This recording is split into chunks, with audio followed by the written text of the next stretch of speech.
wants to see some spooky books that I am very excited to get to.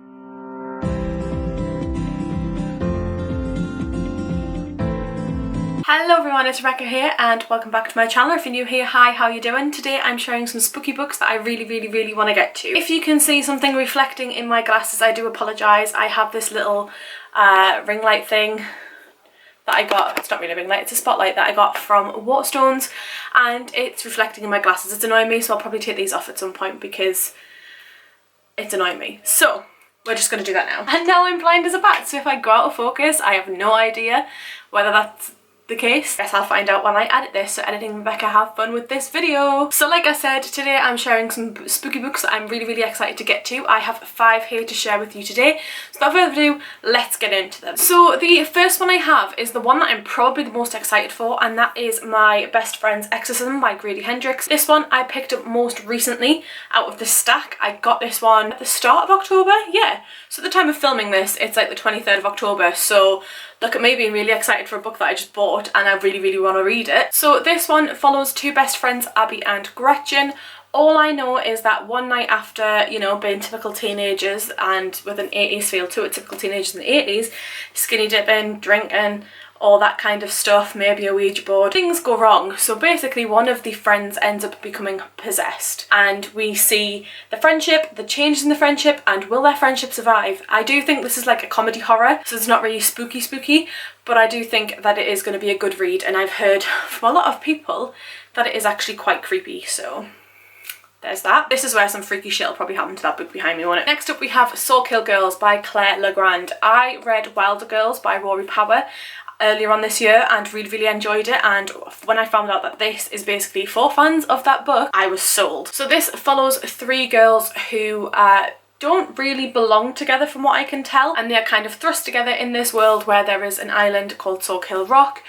There's legends, theories, mysteries of girls going missing, monsters on the island, and when girls genuinely do start to disappear, these 3 girls realise that actually something is up, and from what I can tell they're gonna go explore and find out what goes on, and I'm guessing, because it's spooky, there'll be a monster or 2. But yes, this has given me very much Wilder Girls vibes by Rory Power, and as I said, I really enjoyed that one, and that is why I want to get to this one. As you can tell, I had started to get to that one because the bookmarks fell out of it. But anyway, oh, that spotlight is blinding me. Next up we have a book from an author that is of no surprise. You can probably see it in the bottom of the screen. As I said, I can't really see, I can just see the white lump at the bottom. But anyway, that is Stephen King and Owen King's Sleeping Beauties. This one follows a society where women just cocoon themselves one day, but like a caterpillar to a butterfly sort of transition in a cocoon. And if you do try and wake the individual women in these cocoons, they grow rabid and attack you. Now, this happens to pretty much every single woman apart from one who is a prison inmate called Evie. If Stephen King is anything to go by, and my knowledge of Stephen King, which is very limited,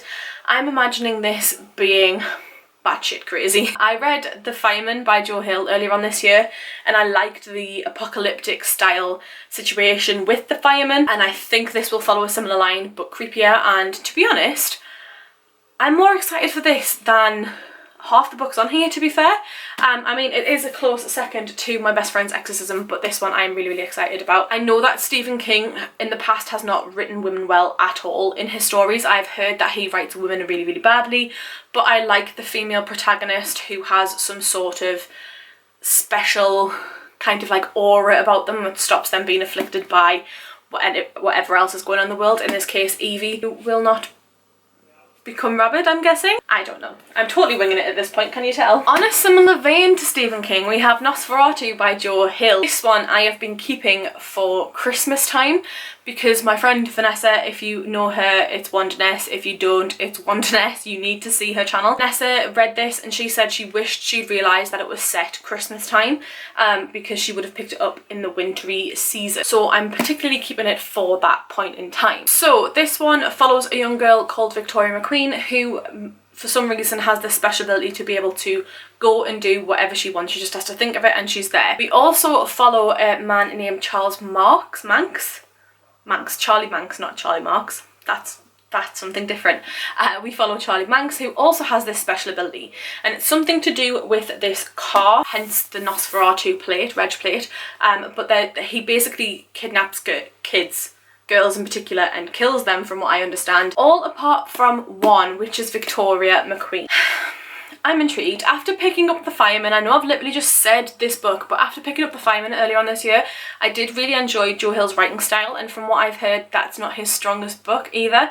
So hopefully I can pick this one up fairly soon, because we are coming up to the winter time. It's set around Christmas, so, or in Christmas land, so hopefully I can pick this up soon and get my thoughts out on it. It is, let me just check, this is how blind I am, okay? Like, it's 688 pages on the acknowledgements, so I mean, it doesn't feel that chunky, but hopefully I can get to it soon. Right, that light is really blinding my eyes. So next up we have Pine by Francine Toon. This is one of my most recent purchases. It still has the Waterstone sticker on. This follows Lauren and her father Niall. They live alone in the Highlands, and they live in this odd gothic-y, spooky-esque kind of place where there are lots of secrets, locked doors, stone circles. Nobody likes to share anything that they're feeling or experiencing. They all just keep stum, and they all seem to know something that Lauren doesn't. And this kind of all comes to a head when Niall, her father, picks up this young woman on the way home one night who seems a bit disorientated, a little bit lost, a little bit hurt, and when she wakes up the next morning, this woman is gone. So Lauren then tries to find this woman and realises not everything is as it seems, and a lot of people are hiding things, including the disappearance of her mother several decades ago. I'm really, really intrigued by this. This gives off gothic vibes, like really gothic vibes, and to be honest, I did pick it up because of the stag on the front at first, and then when I read the back, I was like, I am there. Gothic thriller, sign me up. Sign me up. So there we have it. These are the 5 books, spooky books, that I'm really, really excited to get to. This is by no means the end of the list. There are several more I could add on, including the other Stephen Kings that I own, and also the Joe Hill that I own, but I could add on so many more. But if you do have a favourite from this pile, please let me know in the comments down below. If you do head on to the comments, just stop by that little like and subscribe on the way if you haven't already done so. Click the bell icon, you'll be notified every time I post, which is hopefully weekly if I'm sticking to this schedule, which is at least once a week. If you open that description box, you'll find a link to all of my social media platforms, and there'll be links to these books as well. They are affiliate links. They do mean that I earn a little commission if you do click through and buy any of these books, but that is by no means a reason to go and do that. I mean, if you are, by bookmark, if you are interested in any of these, please do have a look at them in the links below. But as I said, you are not obliged to buy any of the books. Yeah, thank you all so much for watching, and I shall see you all soon with another video. Bye! Intro me style. Bye!